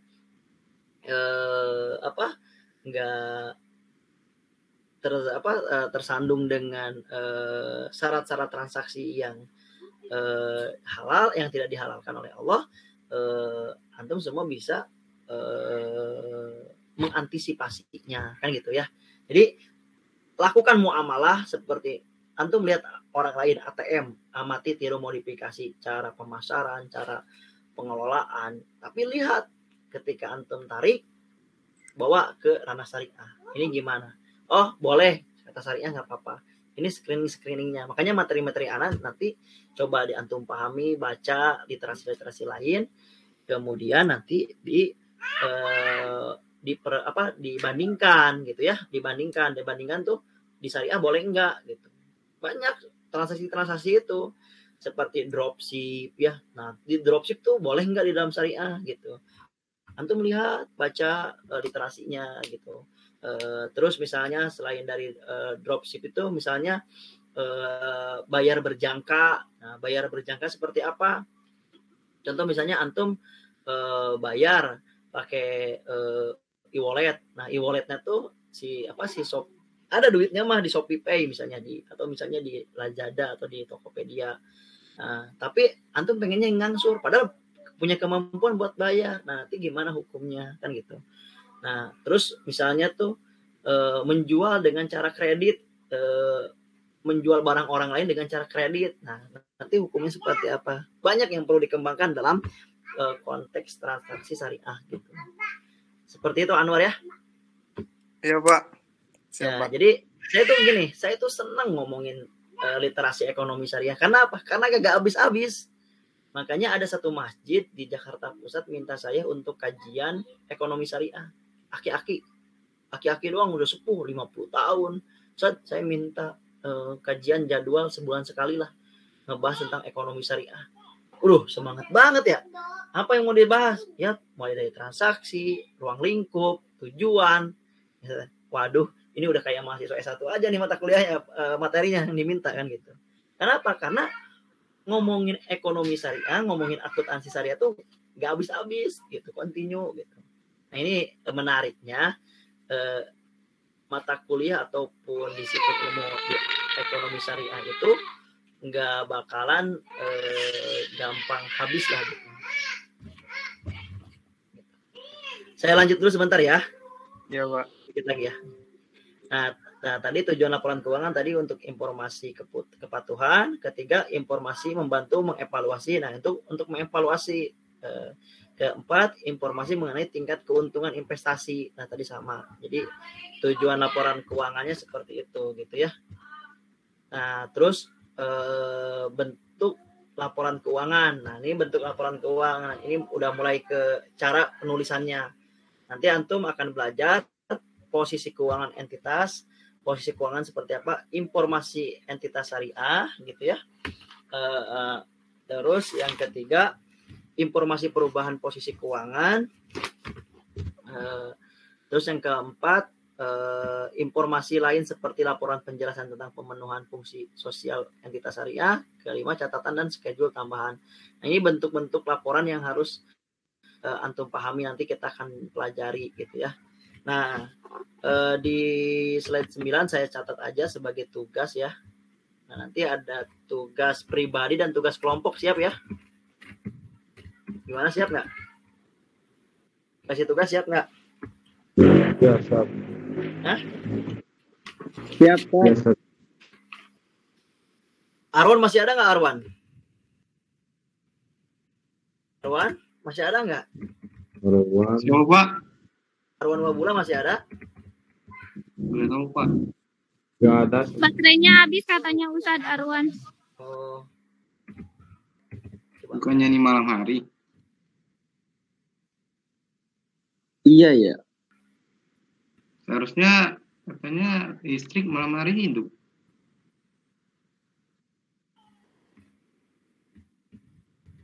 Terus gimana dong? Mental aman.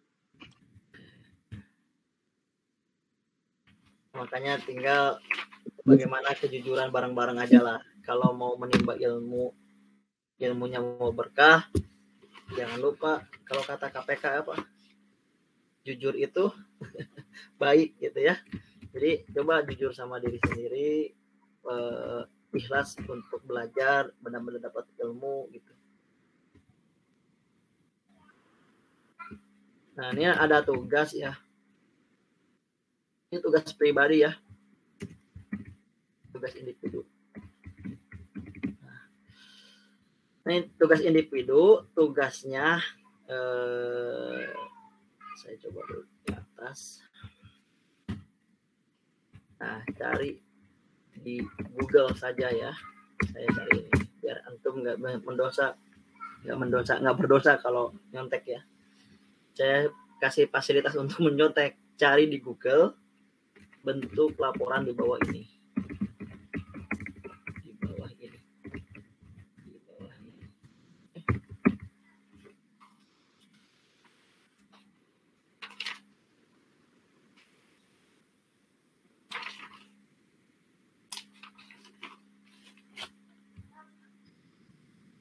Coba.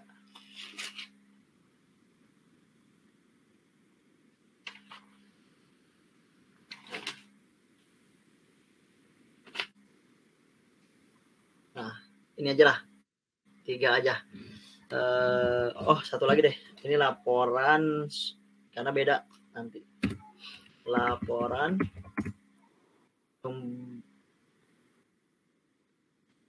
sumber dan penyaluran dana zakat.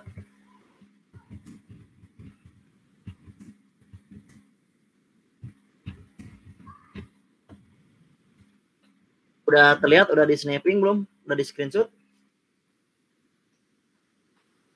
Udah.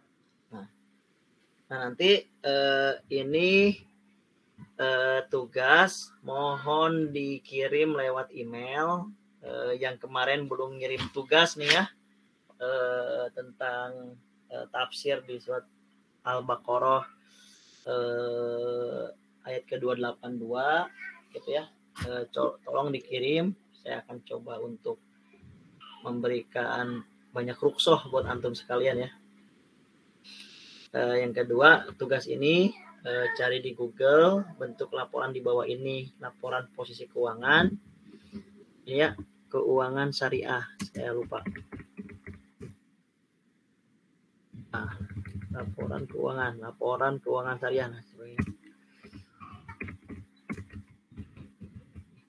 garis bawah ya, laporan keuangan syariah. Oke, ya, paham ya? Jadi bukan laporan keuangan konvensional ya. Laporan keuangan syariah disebut laporan posisi keuangan syariah seperti apa, laba rugi keuangan syariah seperti apa, laporan rekonsiliasi seperti apa, laporan sumber dan penyaluran dana zakat gitu.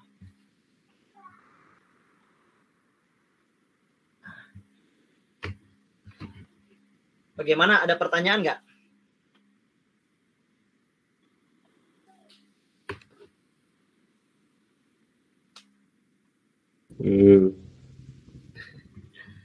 Gimana, ada pertanyaan?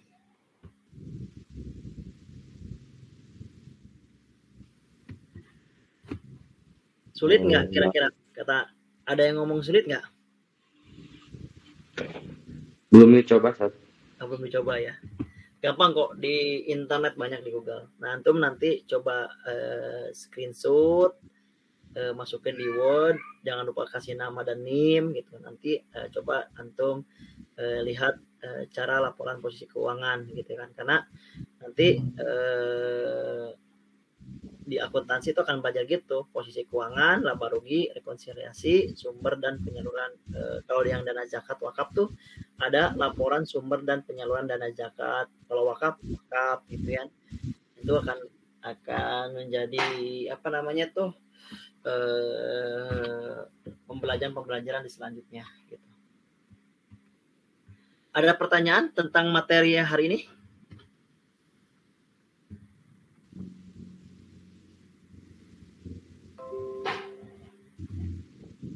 Mungkin cukup, Ustaz. Cukup ya. Oke, sekarang tugas kelompok nih. Gimana, mau dibagi kelompoknya sama Ana atau mau ngebagi kelompok sendiri? Langsung saja sama Ustaz. Oke. Biar enggak ini. Oke. Sirik. Ardina ada, Ardina? Hadir, Ustaz. Oke. Ini ada berapa materi nih?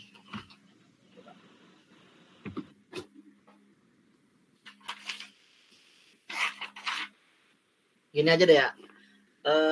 Ana sekarang ngebagi kelompok dulu. Nanti ingat-ingat ya, kelompok 1 mohon dibantu catat aja sama ini.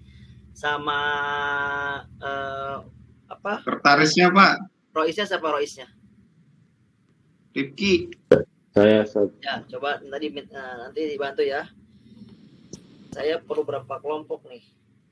1, 2, 3, 4, 5, 6.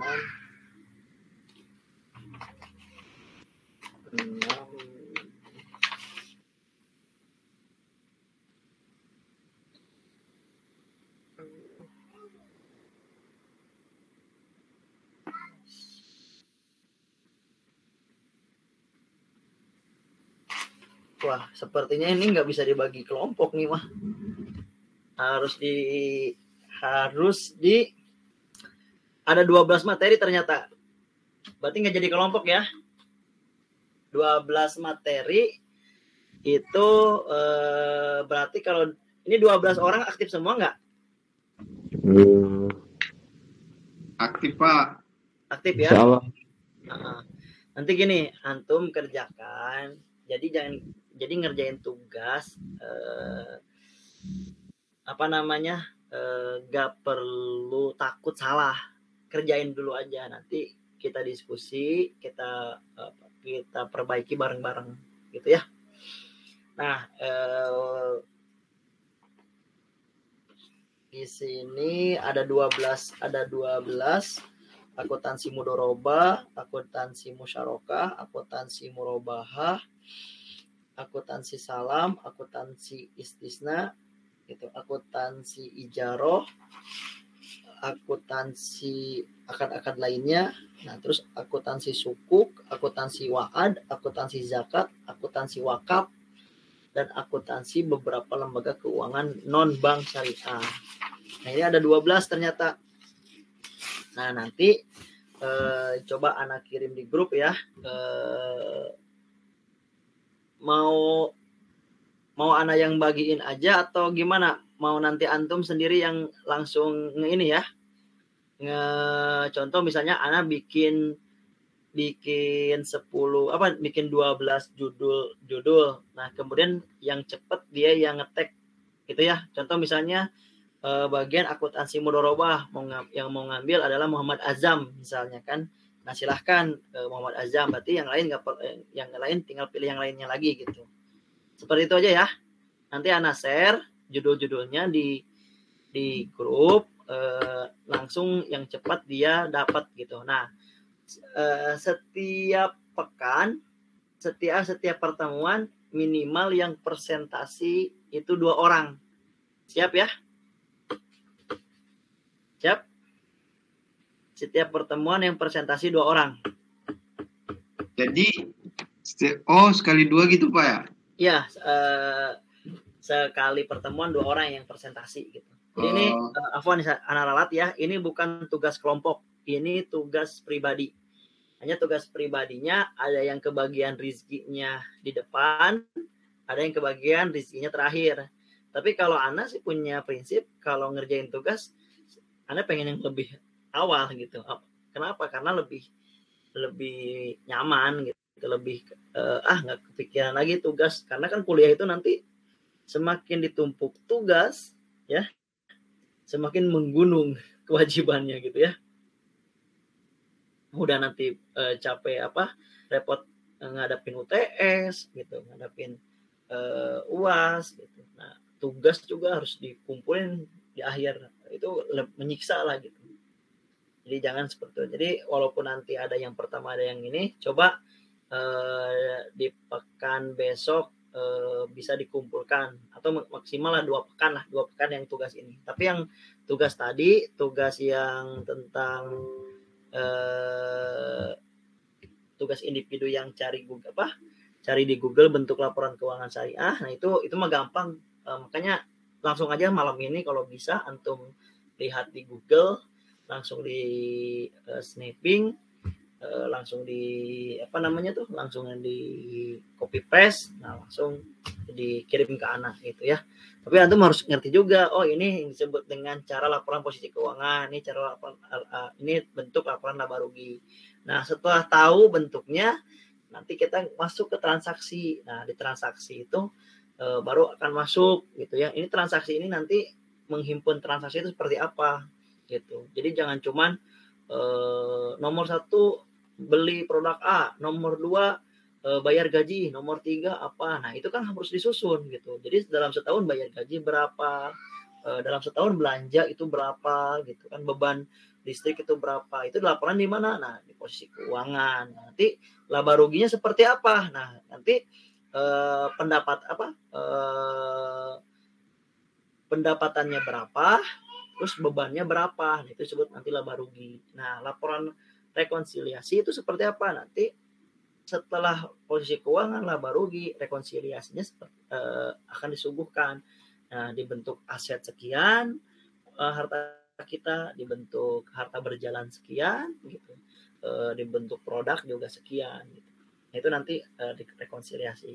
Insya Allah cepat kok, kalau teman-teman komitmen mau bisa, insya Allah bisa. Ini nanti manfaatnya juga langsung bisa diterapin, bisa dipraktekin di kehidupan sehari-hari. Apalagi saya lihat Ardina kan punya produk yang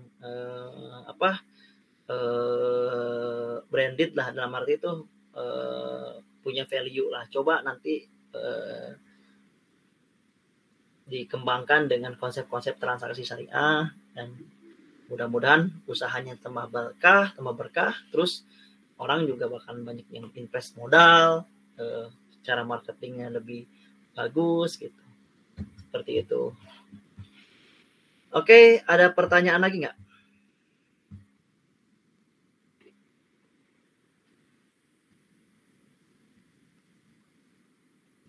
Cukup ya, Ustaz. Cukup ya. Coba saya nanti absen dulu ya.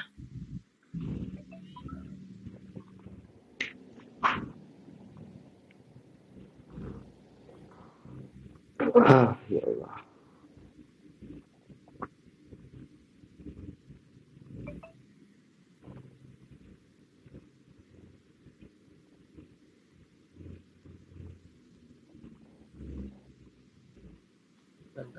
Bentar.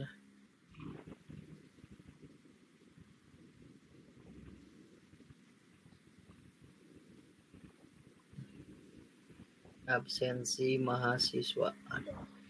Saya cek dulu ya. Yang nyaut, yang di absen ya.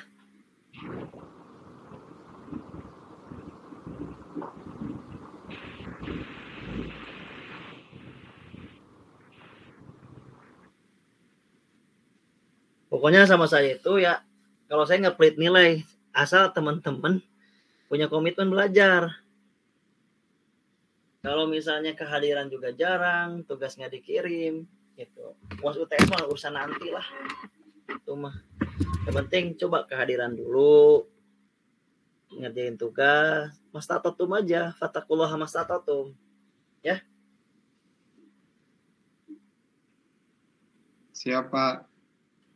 Coba absen ya. Ahmad Fadil Al-Apip. Hadir, Pak.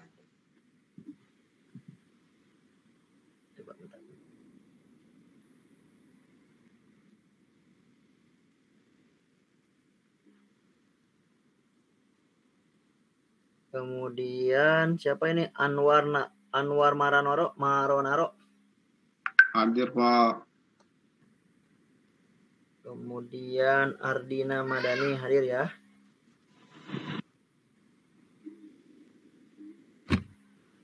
Hadir Ardina ya? Ada ya? Masih ada? Hadir, Ustaz, hadir. Cuman saya telat, Ustaz. Tadi saya baru masuk 25 menit terakhir. Ya, nggak apa-apa. Nanti kalau nggak paham materi yang di-share, coba antum tanya ke teman-teman ya. Tapi untuk tugas kan paham ya? Insya Allah paham, Ustaz. Ya, Ilham Gutawa Goib ya. Dia lagi ikutan muktamar nih. Betulnya anak juga harusnya ikut muktamar.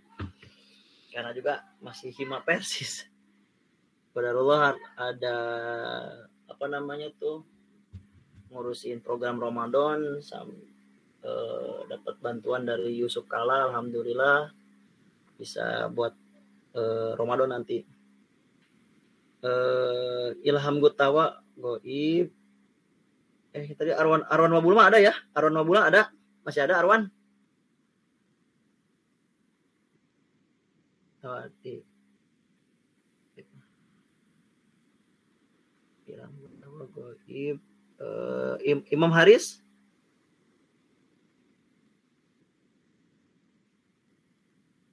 Sakit. Maulana Faiz? Maulana Faiz dari mana pesantrennya Maulana Faiz? Dari SMA atau dari pondok dulunya? Di mana pondoknya? Oh. Jurusan apa?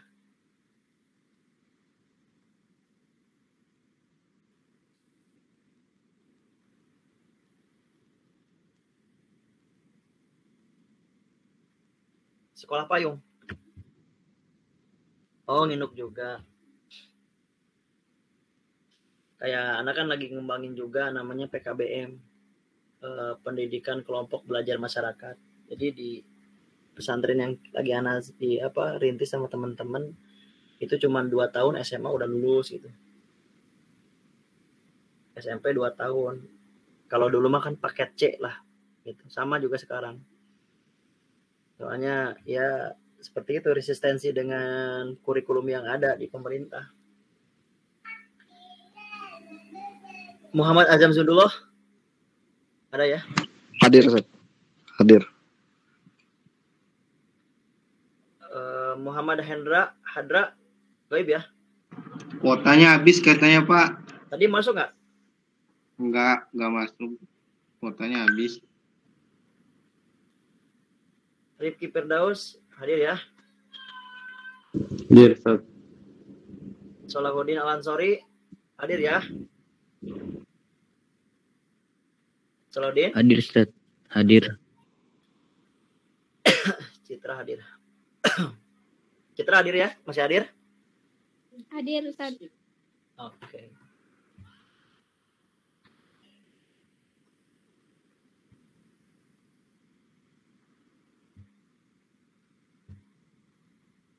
Coba diaktifin dulu deh kameranya.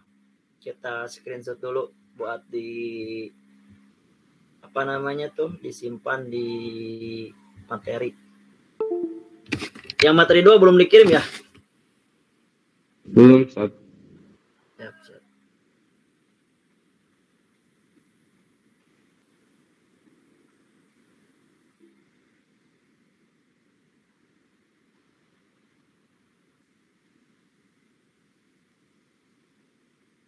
Kok salah ya?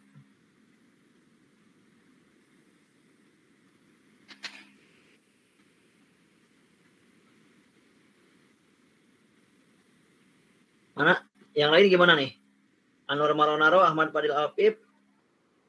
Siap, Ustaz. Bisa dibuka dulu.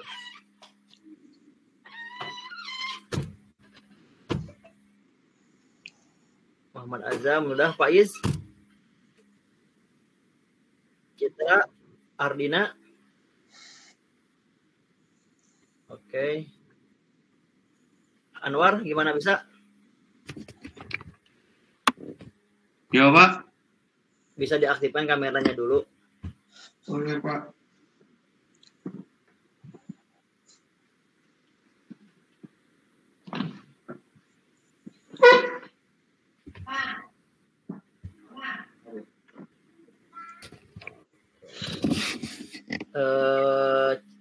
Citra sama Ardina memungkinkan tidak?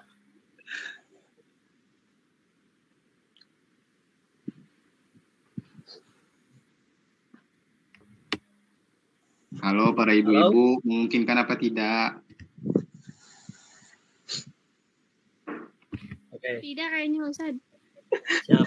Untuk pertemuan selanjutnya nanti mohon bisa semuanya ya untuk seragam diaktifkan kameranya ya. Diaktifkan dulu Pak Fadil. Fadil, astagfirullahaladzim Fadil. Siap Ustaz. Siap. Nah ini dulu, screenshot dulu. Azam, screenshot. 1, 2, 3. Bentar. Udah 1, 2, 3. Senyum. Oke, syukron ya. Nah ini langsung diisi aja. Iya, foto rambut. Tuh kan kalau dibuka kameranya kan tahu sama saudara antum.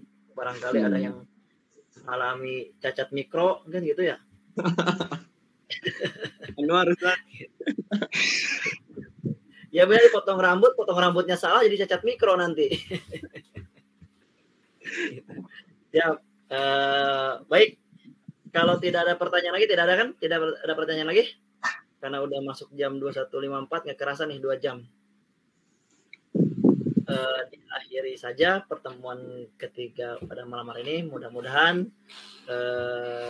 apa yang disampaikan mendapatkan kepahaman dan keberkahan untuk kita semua. Assalamualaikum atas segala penyampaian yang kurang dimengerti dan dipahami. Mudah-mudahan Allah tetap memberikan jalan untuk kita memahami tentang ilmu-ilmu Allah agar kita bisa selamat di dunia dan di akhirat. Akhirul kalam, aqulu qouli hadza wa astaghfirullah li wa lakum. Assalamualaikum warahmatullahi wabarakatuh. Waalaikumsalam. Jelas ya. Ya Pak. Assalamualaikum. Dadah. Halo. Di mana? Halo Kang Faiz. Ya Allah. Kang Rizky, saking sibuknya langsung live dia.